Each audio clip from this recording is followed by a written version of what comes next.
The human mind is a complex thing. It is something ever-changing and ever-growing, and therefore, even the most worthless of individuals can find meaning and belonging in the things they fight for, no matter the cost. This idea is demonstrated by the story of Levi Ackerman, a man who, even when faced with so much hardship, so much pain and death, so much reason to give up and resign himself to a life of passivity, still moves forward because it is why he was born. He was born to protect those who cannot protect themselves, as he was born to give meaning to his lost friends, who now look upon him from the heavens, smiling at his small yet important actions of empathy, kindness, and most of all, spirit and determination to turn this world into a paradise for those who need him to put on a brave face. A face that hides the pain he carries with him every single day. Recently, I found out that a friend of mine, Beluga the Jaegerist, you may or may not have heard of him, doesn't think too highly of our short king, and I decided, you know what, for someone who refers to himself as the greatest SNK scholar, his logic on what makes a good character is flawed. No offense, Beluga. This video is wholeheartedly dedicated to shutting down all claims of Levi being a boring, bland and unimportant character, because in actuality he represents the best of humanity, the heart and soul of the Survey Corps, and along with Zeke, he has the best conclusion in the story.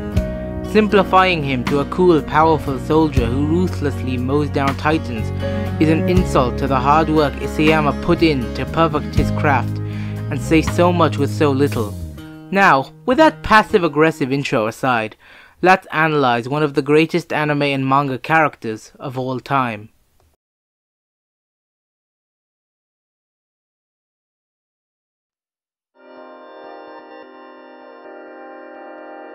First of all, I'd like to discuss Levi's base personality, his character introduction, and why it makes him so likable right off the bat.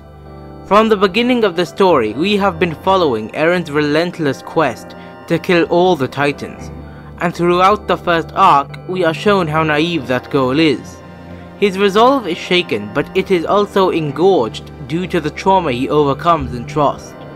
While we, the audience, root for Eren, we are also given subtle hints of his darker nature that Isayama carefully sneaks into the arc. And most of us probably didn't realize how cathartic it was to see this headstrong, foolish boy finally get some sense knocked into him. After Eren is simultaneously given a reality check as well as even more resolve, Levi comes in as a sort of mentor figure who brings Eren back down to earth and temporarily cages him. His sentiment that Eren cannot be caged holds true, but at this point he keeps him on a tight enough leash so that Eren doesn't become as dangerous as he is at later points in the series. This control Levi has over Eren makes him a more dominant character. He is active in every sense of the word, at least on the surface, and when compared to his squad, who follow his commands with no question. But what makes him more compelling and nuanced is his inability to be active when it truly matters. As shown when Annie massacres his entire squad, Levi is continually unable to save his comrades, and wears nothing but a blank expression on his face when he sees their slain bodies. From this we can infer that he has become used to never being able to do anything, that he is simply not affected by it anymore. He just feels numb inside. He is too strong to die, no enemy can challenge him, but that doesn't hold true for those that surround him, and that makes him endlessly tired and empty from outliving everyone he cares for and values, in his cursed life of eternal agony.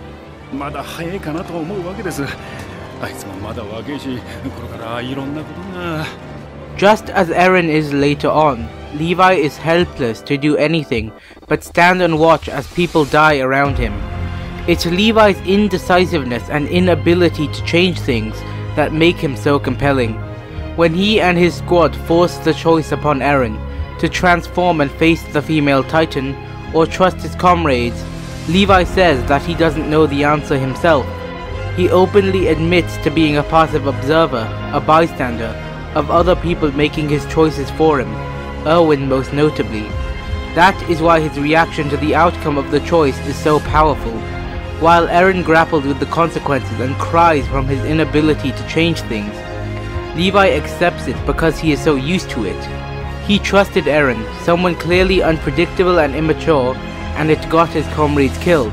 And he knows that it will be incredibly difficult to explain that to the families of the fallen. But Levi doesn't resent Eren for inadvertently getting his squad killed. No, he merely understands that nobody knows the answer to anything.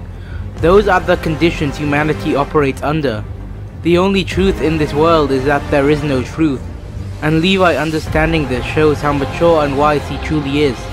Something many ending haters fail to see. Eren, this boy with a resolve of steel, doesn't know any more about this world than himself, Owen, or anyone. They aren't gods, they are only human. Simple humans who can't even save the ones they care about. So what good are they?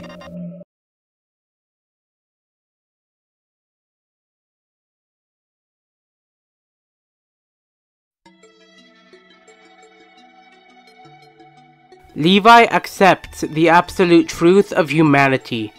The truth that there is no truth, as stated by Eren Kruger. However, he does not let that stop him. He is a man of unbreakable will and tenacity.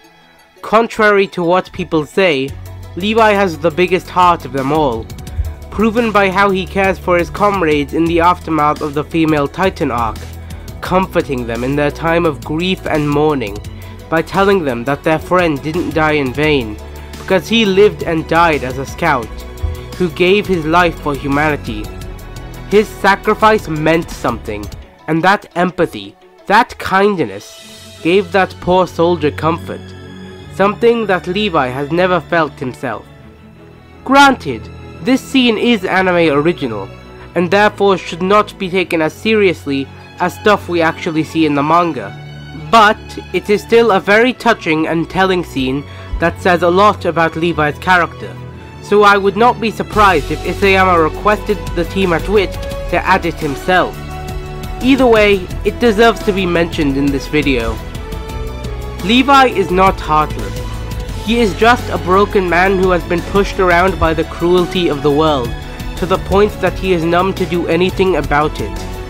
He loses everyone and everything he fights so hard to protect, but he keeps moving forward anyway, because he was born into this world to do something. He owes it to his lost friends, to make it so their deaths weren't in vain. He just doesn't know what he must do to achieve this. What method is there for him to honor their memory? In my opinion, that's a pretty accurate description of the Survey Corps as a whole. None of them know what will happen out on the battlefield, what they are dying for, but they push forward regardless to see a victory that isn't guaranteed, for the sake of humanity's freedom. That is why Levi joined the Survey Corps, so he can live with no regrets. Despite the pain he experiences on a daily basis, he doesn't give up no matter how empty it feels to even live. He owes it to Isabel and Furlan, who add a lot of dimension and humanity to his character, bringing out a more subtly playful and almost happy side of Levi that is rarely seen. They act as contrasting figures to his straight man persona, but in the end, they want the same thing as him: freedom from the miserable depths of humanity's underworld. Despite the story they appear in being ambiguous in terms of its canonicity, Isabel and Furlan do indeed add to Levi's character in many interesting ways that deserve to be mentioned.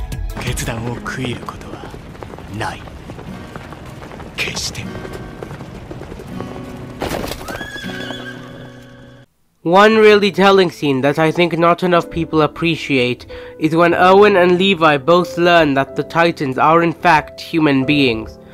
Comparing their respective reactions to this information subtly tells us a lot about their views on humanity. Owen smiles when he receives the news. That is because he sees humanity as a means to an end.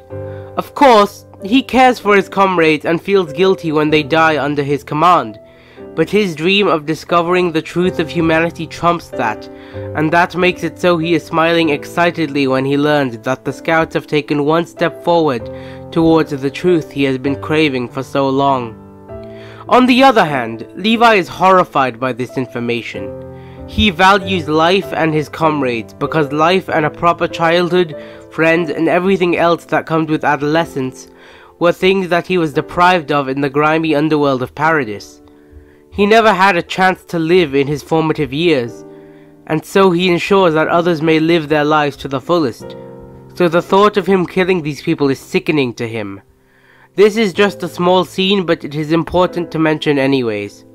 Let's get back to the main discussion. Levi is still trying to find out who he truly is on the inside. His search for answers about his identity, his past, and the reason he was born into this world is one of the focal points in the Uprising arc.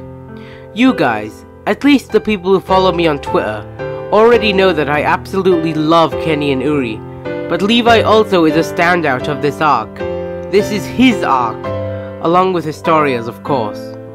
What makes Levi's last scene with Kenny so powerful is that, in this moment, Levi finds out who he truly is. He spent his whole life a living weapon who beat up anyone in his way. That is how he was raised, but he felt numb, empty as he killed, never satisfied. So he joined the scouts to become a part of something bigger than himself, but was still met with the cruelty of this world. He wondered, what am I supposed to do to fight back and cement my place in this world? Levi was born without a purpose, without a family, without a home, and this led to the sickly boy Kenny sees as he towers over his sister's rotting corpse. This boy who could have been so great is left to starve, clinging to the one thing that affirms his identity, his name.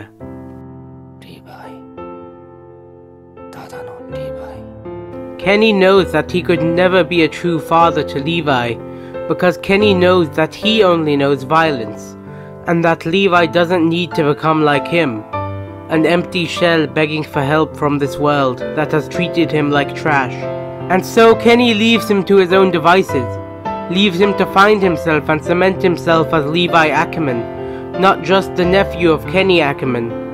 In the end, Levi's purpose in life boils down to this: connection.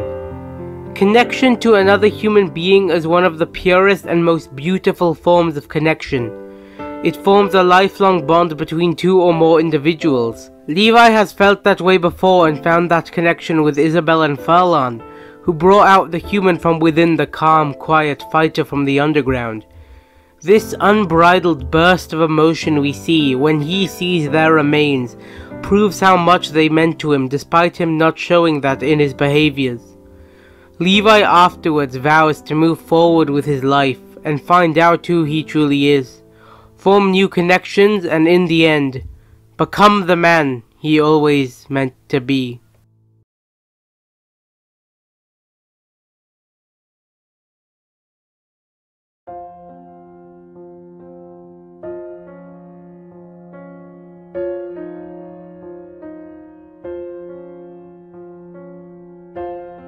Kenny Ackerman, the very man who set up a path of violence up for Levi, shows Levi who he truly is in his final moments, by giving him a serum that could save people. Levi is a fundamentally caring person. He is cold and harsh because he cares. That is his struggle. Should he care or should he not? The serum represents the ability, the power he lacks, to protect, to save, to create life. The serum itself isn't important, it's the value it holds. It's the power Levi has been searching for. He is a protector, a guardian, not a ruthless killer. Levi has always wanted the chance to save one, just one, of the people who gave their hearts for the cause. That is why I think his choice to save Armin is so powerful. Levi still has a somewhat pessimistic mindset. He and Erwin agree to let Erwin die to defeat the Beast Titan, and Levi doesn't agree at first, but he later accepts it as the truth. He knows who Erwin truly is.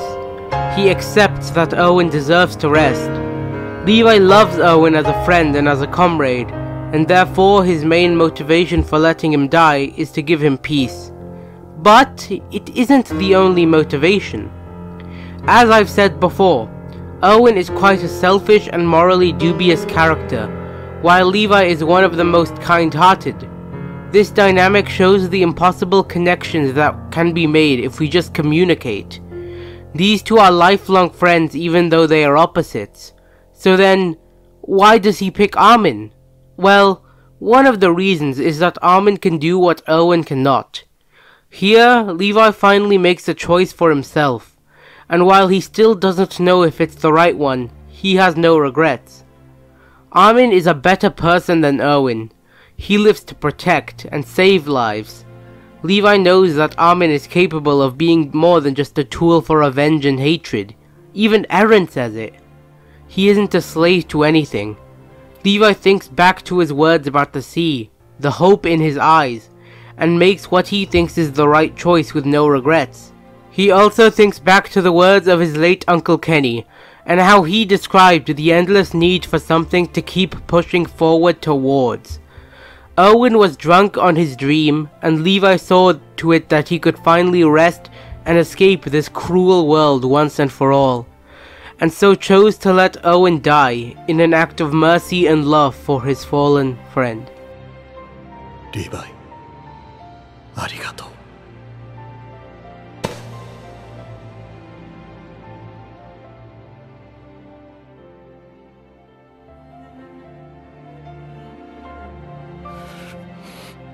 Alright then, what about Levi's revenge against Zeke? Well, I think many people misunderstand this dynamic. Levi and Owen both accepted Owen's sacrifice. That is a fact and not to be debated. Levi doesn't want revenge, but more so wants to honor his friend. Killing the Beast Titan was Owen's last order, and while Levi may clearly hate and resent Zeke for what he did, he is still mature enough to accept him when he supposedly joins the side of Paradis, willing to hear him out and save the kill for later. Levi doesn't give up on his revenge, but he can be patient and accept that it isn't as important as securing humanity's future, which adds lots of nuance to his hatred of Zeke instead of a standard anime revenge arc. Of course, Zeke does betray him in the end, turning his comrades into titans. This makes Levi somewhat defeated, as shown in this shot. It seems he resigns himself to this fate, but in the end, he makes the decision to kill his former comrades, to make their sacrifice mean something, to cement the philosophy he lives by. Life is a precious thing, to be valued, not thrown away, and so the anger Levi shows towards Zeke is the personification of the beauty of humanity. He is angry at Zeke because he took something precious, something that means the world to Levi. Life. And in the end, Levi kills Zeke. But what makes this scene interesting is that Zeke is no longer the nihilistic man he used to be. Zeke now values the meaning and worth of life, lamenting in his final moments about the fact that he didn't enjoy it to the fullest as he should have. This is such a brilliant way to end this dynamic. Zeke finally understands why Levi and humans in general keep fighting, something he questions early in the series. Zeke now believes in the very thing he scorned and ridiculed people for valuing in the past: hope, life, and the little pleasures of humanity. It's a perfect full circle moment made all the more beautiful by Levi's haunting expression. It says so much, but I still don't think I have cracked it fully just yet. So I'll leave the meaning of this face to you, my dear viewers. Be sure to comment below what you think it means. So far, my working theory is that Levi understands that Zeke has changed and understands the value of life. Maybe he even heard Zeke's final words, and therefore he cries because now Zeke is harder to hate and the kill isn't as satisfying, because Zeke is now a true believer in life as he himself is. That, or Levi is genuinely remorseful for killing Zeke because he is a changed man, but I doubt that. Overall, it's a wonderful expression, and I implore all of you to comment down below what you think it means, because Isayama left it intentionally ambiguous. Anyways, Levi knows how cruel this world can be, and therefore understands what is needed to fix it. Connection. That is why him getting revenge on Annie makes no sense either. A really obvious detail that I can't believe I didn't catch earlier is this scene right after Levi rescues Eren from Annie's clutches in the female Titan arc. As he looks back at the defeated female Titan, he sees tears in her eyes. Now, it isn't clear why Annie is crying here, but my interpretation is that she is crying because she killed so many scouts and feels remorse for it, only for the mission to capture Eren to fail anyway. I think she is crying because the people she killed died for no reason due to her losing Eren. I think this is what helped Levi understand Annie. It isn't a big moment and it isn't addressed again, but Isayama chose to center and give importance to this moment, and so I think it contributes to how Levi views Annie when compared to Zeke. Zeke doesn't value life, while Annie, from Levi's point of view, has remorse and regrets her actions, and that is what helps his resentment towards her heal. Levi is so interesting because he knows the truth of humanity. This is war, these are children, and they didn't deserve any of this. He joined the Alliance so more people can survive and live to move forward, because they were born into this world, just as he was. He wants to make sure that more people are born into this world and find meaning in their lives as he did. Levi does understand that hatred is fundamental to humanity, as shown in this scene.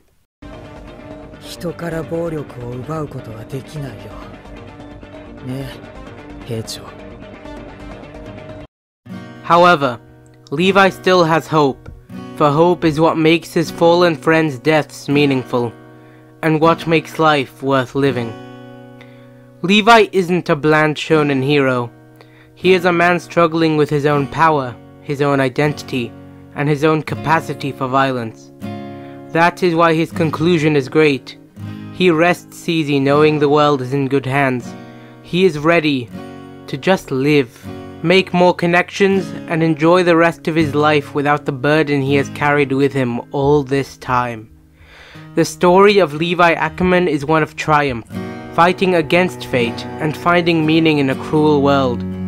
Levi honors his fallen friends by living the rest of his life in peace, and boy, is that a beautiful ending for a beautifully written character. He is by far one of the most human and relatable characters in the story, and in the end, his story connected with me on a level beyond most others in the story. Thank you guys so much for watching. Levi has been a favorite of mine ever since he first beat up Eren all the way back in Season 1, so I was thrilled to make this deep dive on him. I still think I haven't covered all aspects of his character fully, but this video covers the main parts that make him so well written and special to me personally. I hope this convinced all the Levi Down players to take a look at his character from another perspective as well. As always, drop a like, comment below to add further input, and tell me what you think I could improve in future videos. Consider following me on Twitter as well to see most of my Attack on Titan takes. Thank you for supporting me on this journey so far, and until next time, this has been Quick Binger.